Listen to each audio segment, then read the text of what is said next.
그 사회 통념상 생활비, 교육비는 증여세 과세 대상이 아닙니다. 이제 그런데 생활비도 경우에 따라서는 증여세 과세 대상이 되는 경우가 있습니다.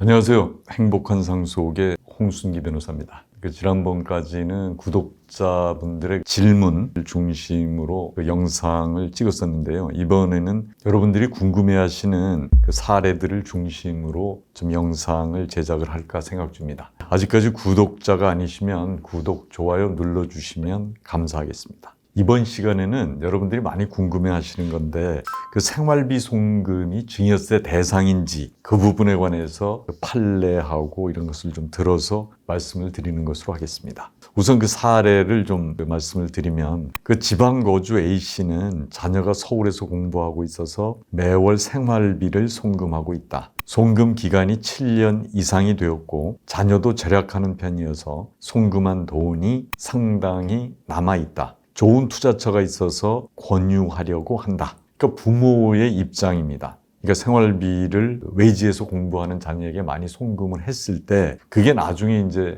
교육비나 생활비로 쓰고 남아서 투자를 하게 될 그런 경우에 과연 증여세가 어떻게 되는지 이제 그런 데 관한 문제거든요. 그럼 우선 생활비가 증여세 과세 대상이냐 이 부분을 보면 그 사회 통념상 생활비, 교육비는 증여세 과세 대상이 아닙니다. 이제 그런데 생활비도 경우에 따라서는 증여세 과세 대상이 되는 경우가 있습니다. 그러면 생활비의 증여세가 과세되지 않으려면 어떤 경우여야 되느냐? 여기에 그 요건이 있는데 그 네 가지를 한번 좀 말씀드리겠습니다. 첫 번째는 부양 의무의 이행으로 보내준 돈은 증여세가 과세되지 않습니다. 두 번째는 바로 위에 직계 존속이 보낸 생활비여야 됩니다. 그 다음에 세 번째는 송금 금액이 생활비나 교육비로 사용되었어야 되고 그리고 네 번째로는 배우자에게 생활비를 보낸 경우라도 사회통념상 생활비 범위에 한정이 돼야 됩니다.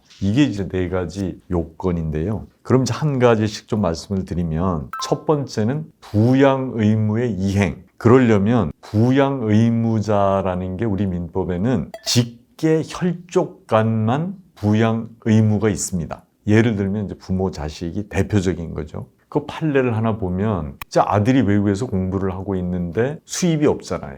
거기에 보낸 생활비, 이거는 증여세 대상이 아니다. 이런 판례가 있습니다. 결국 그게 직계존속, 바로 아버지가 보낸 거기 때문에 이건 증여세가 아니다. 이렇게 된 게 있고요. 이제 두 번째 말씀드렸듯이 바로 위에 직계존속이어야 되는데 그러니까 아버지가 보낸 생활비나 교육비가 증여세가 비과세 된다는 거고 만약에 아버지가 부양 능력이 있는데 할아버지가 보냈다. 그렇다면 증여세가 부과된다는 겁니다. 다만 그 아버지가 이제 파산 등으로 경제적 능력이 없다. 그랬을 때 할아버지가 보내준 것은 증여가 아니다. 그건 이제 부양 의무의 이행으로 볼 수 있다. 이런 판례도 있습니다. 그리고 세 번째는 송금 금액이 생활비나 교육비로 사용되었어야 된다. 그래서 이 송금 금액을 생활비나 교육비로 쓴 사실을 입증해야 됩니다. 만약에 송금 금액 중에서 상당한 금액이 남아가지고 이거를 예를 들어서 주식이나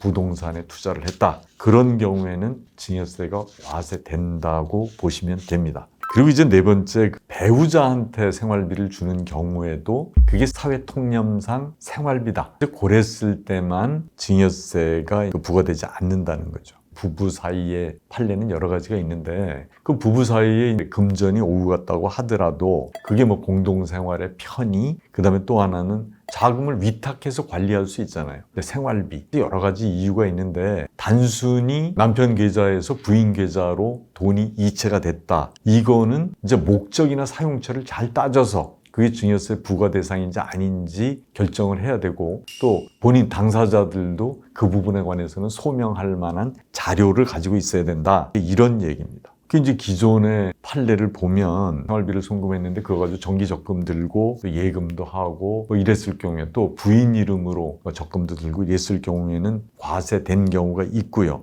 그 다음에 이제 또 하나는 생활비로 쓰고 남아서 많은 돈이 그냥 예금된 상태로 있다. 그런 경우에도 이게 증여세가 인정된다라는 사례가 있습니다. 이제 국세청에서는 자금 출처 조사 같은 걸 하잖아요. 그 다음에 또 하나는 상속이나 이런 경우에 이제 상속세 세무 조사를 하는데 이제 그럴 때도 금융 거래 내역을 분석해서 과세를 합니다. 이제 그 사례의 경우는 7년 이상 생활비를 많이 보내줬는데 결국 자녀가 절약하는 편이어서 많은 돈을 남겨놓고 있는 상태 같습니다. 보니까 이제 이런 경우라면은 증여세 부과 가능성이 크다고 생각을 하셔야 됩니다. 그리고 만약에 지금 사례처럼 그 금액을 실제로 투자를 하셨다. 그렇다면 그거는 그냥 부가세 과세 대상입니다. 오늘은 그 생활비 송금이 증여세 과세 대상인가 그 점에 관해서 말씀을 드렸습니다. 이상 영상이 유익하셨다면 구독, 좋아요 부탁을